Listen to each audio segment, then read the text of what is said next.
Hello and welcome to Anirayan Education. I am Deepak from Anirayan Education.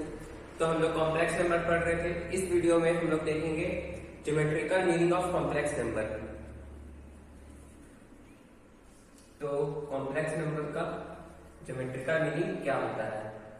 तो z equal to कोई complex number है a plus I B के form में है.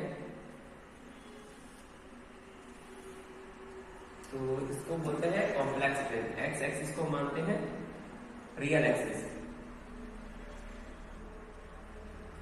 और Y axis को मानते हैं इमेजिनरी एक्सिस. ठीक है. तो ए प्लस आई बी ये कौन सा क्वाड्रेंट होगा? First quadrant. मान लीजिए यहाँ पर है ए कॉमा बी. ए प्लस आई बी है लिखा हुआ, तो इसका क्वाड्रेंट के फॉर्म में जब हम लिखेंगे तो ये होगा ए कॉमा बी. उसी तरह और गिवन होगा 3 प्लस 4i 3 माइनस 4i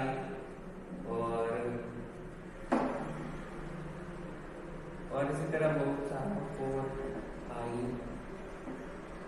और बहुत सारा. तो बस अभी इतना ही. अगर ये सारा कॉम्प्लेक्स नंबर है, इसका पहले हम लोग क्या करेंगे? अगर कॉम्प्लेक्स प्लेन में दिखाना है तो इसको कोऑर्डिनेट फॉर्म में लिखेंगे. तो कोऑर्डिनेट फॉर्म में ये हो जाएगा 3,4. इसका कोऑर्डिनेट हो जाएगा 3,-4. इसका कोऑर्डिनेट हो जाएगा 0,-4. 3,4 कहाँ होगा? 1 2 3 3,4 कहाँ होगा?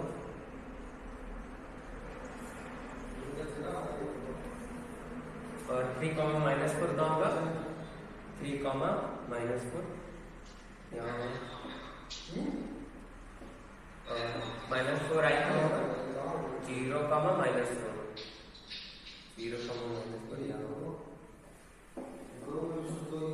ठीक है.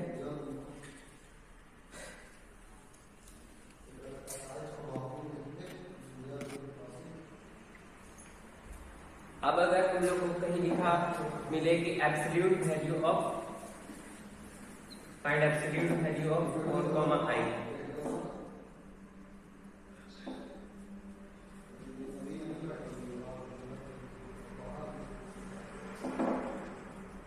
Complex number this. तो absolute value of 3 plus 4i क्या होगा? Magnitude of z. ये कितने के बराबर होता है? 3 प्लस 4 के बराबर होता है. एब्सोल्यूट वैल्यू का मतलब होता है मैग्नीट्यूड ऑफ कॉम्प्लेक्स नंबर. अब मॉडुलस ऑफ कॉम्प्लेक्स नंबर का अगर हम लोग ज्योमेट्रिकल मीनिंग देखें तो इस पॉइंट का ओरिजिन से डिस्टेंस को बोलते हैं modulus of complex number. 3 plus 4i ये क्या है? ये डिस्टेंस ये कितने के बराबर होगा? ये डिस्टेंस 5 के बराबर होगा. वो हम लोग यहां से निकालेंगे. अब हम लोग आगे देखते हैं आर्गुमेंट का ज्योमेट्रिकल मीनिंग.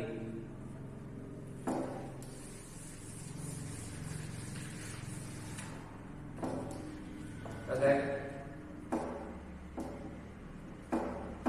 1,-i ऐसे लिखा हुआ है तो इसका ज्योमेट्रिकल मीनिंग क्या होगा? अगर पूछा आर्गुमेंट ऑफ z, इसका ज्योमेट्रिकल मीनिंग क्या होगा?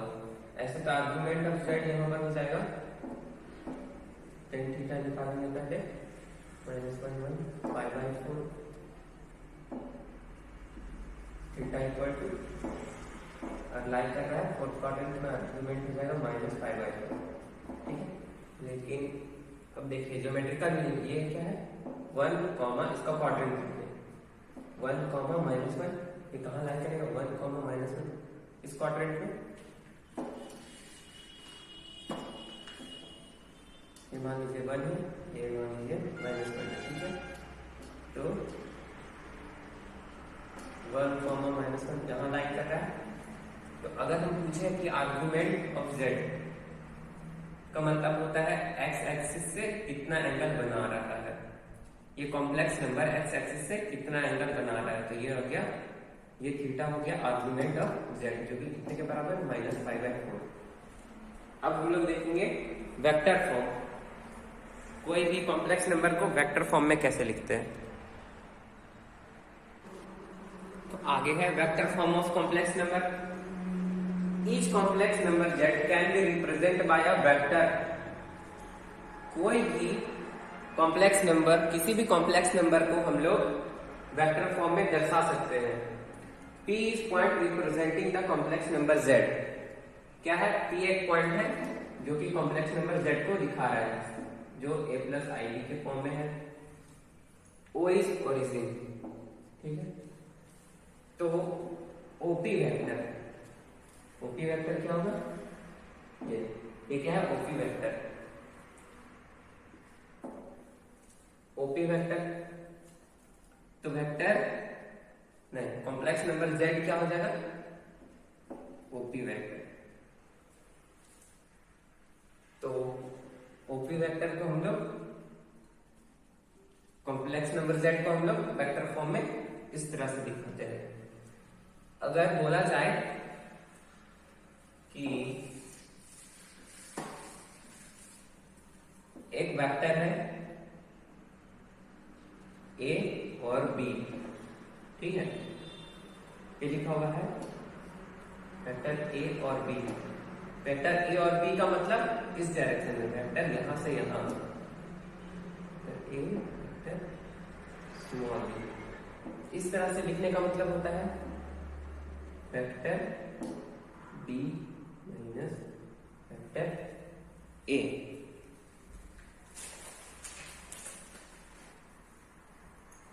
और इस तरह से लिखने का मतलब होता है vector a minus vector b। इसी तरह से हम लोग कॉम्प्लेक्स नंबर में इसको कैसे यूज करते हैं?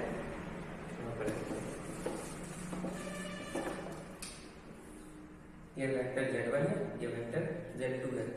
अगर हम लोग को लिखना रहा इस डायरेक्शन में तो क्या लिखेंगे? Vector z2 minus z1। और अगर इस डायरेक्शन में लिखना रहा तो ऐसे लिखेंगे इसका, वेक्टर z1 माइनस z2।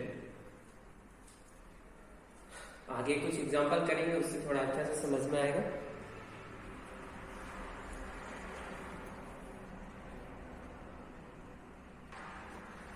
तो अब हम आते हैं distance formula of complex number. जिस तरह से हम लोग एक लाइन सेगमेंट होता है x1, y1, x2, y2, इसका डिस्टेंस b है, तो इस डिस्टेंस का फॉर्मूला हम लोग निकालते हैं। ये होता है under root x2 minus x1 का whole square plus y2 minus y1 का होल स्क्वायर। उसी तरह से कोई दो कॉम्प्लेक्स नंबर है और उसके बीच का हम लोग को डिस्टेंस निकालना है, तो उसके लिए एक फॉर्मूला होता है। तो ये क्या है? z1 है और ये z2 है, इसके बीच का डिस्टेंस d है, तो इसका फॉर्मूला होता है d equal to z2 minus z1 का मॉड। अब देखिए इसका प्रूफ कैसे करेंगे। ये d है, z1 है, तो इसका कोऑर्डिनेट a1, b1 मान लेते हैं। इसका कोई कॉम्प्लेक्स नंबर होगा a2, b2, ऐसे इसको ऐसे लिख सकते हैं a1, b1। जब इसको कॉम्प्लेक्स प्लेन में दिखाएंगे तो इस फॉर्म में लिखेंगे a1, b1, बस उसी फॉर्म में लिखे हैं।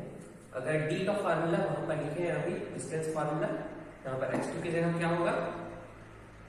Under root a1 minus a2 का whole square plus b1 minus b2 का होल स्क्वायर। ये हो गया डिस्टेंस फार्मूला जो हम लोग अभी तक जानते हैं।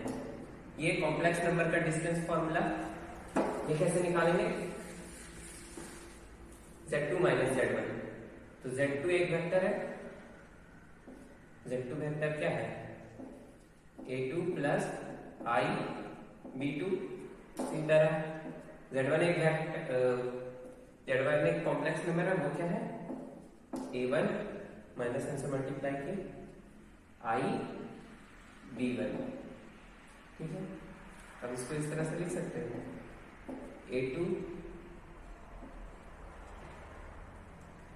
A2 minus A1 plus I common लिए B2 माइनस B1, ठीक है।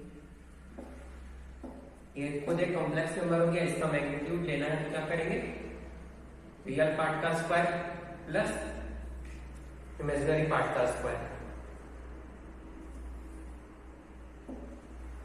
यहां पर लिख रहे हैं अंडर रूट क्या होता है, रियल पार्ट का स्क्वायर A2 माइनस A1 का square plus B2 minus B1 का स्क्वायर।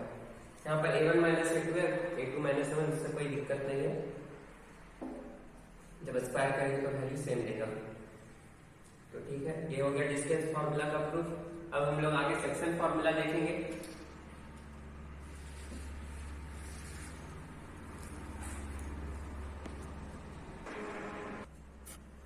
अब हम लोग आते हैं सेक्शन फार्मूला में। सेक्शन फार्मूला में 3 फार्मूला होता है, एक इंटरनल डिवीजन, मिड पॉइंट और एक्सटर्नल डिवीजन। तो इंटरनल डिवीजन में क्या होता है कि कोई एक लाइन सेगमेंट होता है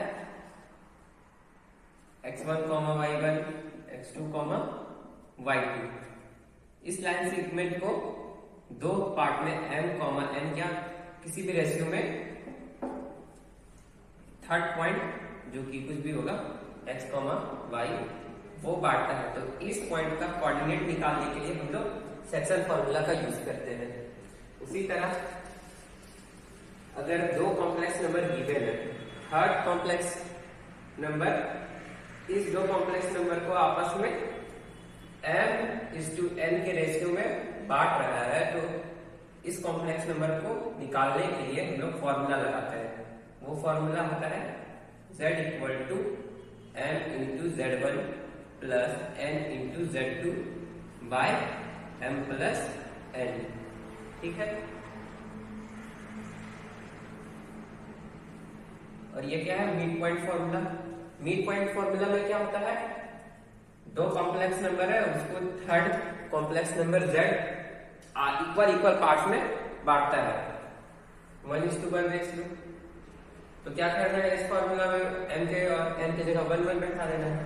तो ये z का कोऑर्डिनेट क्या हो जाएगा, z1 प्लस z2 बाय 2, ठीक है। अब इस फॉर्मूला में जब 2 कॉम्प्लेक्स नंबर गिवन है, तीसरा कॉम्प्लेक्स नंबर इस लाइन सेगमेंट के बीच में नहीं, इस लाइन सेगमेंट के कहीं बाहर, या इधर या इधर। जब थर्ड कॉम्प्लेक्स नंबर इंटरसेक्ट करता है तो इस कॉम्प्लेक्स नंबर का कोऑर्डिनेट निकालने के लिए हम लोग ये फॉर्मूला यूज करते हैं। ये यहां से यहां तक m रेशियो में है और यहां से यहां तक n रेशियो में। तो क्या होता है, m into z1 minus n into z2 by m minus n। अब कंफ्यूजन हो सकता है कि यहाँ पर m किसको ले, n किसको ले। m अधिकतर टाइम हम लोग m बड़े वाले को लेते हैं, ठीक है। ये हो गया सेक्शन फॉर्मूला।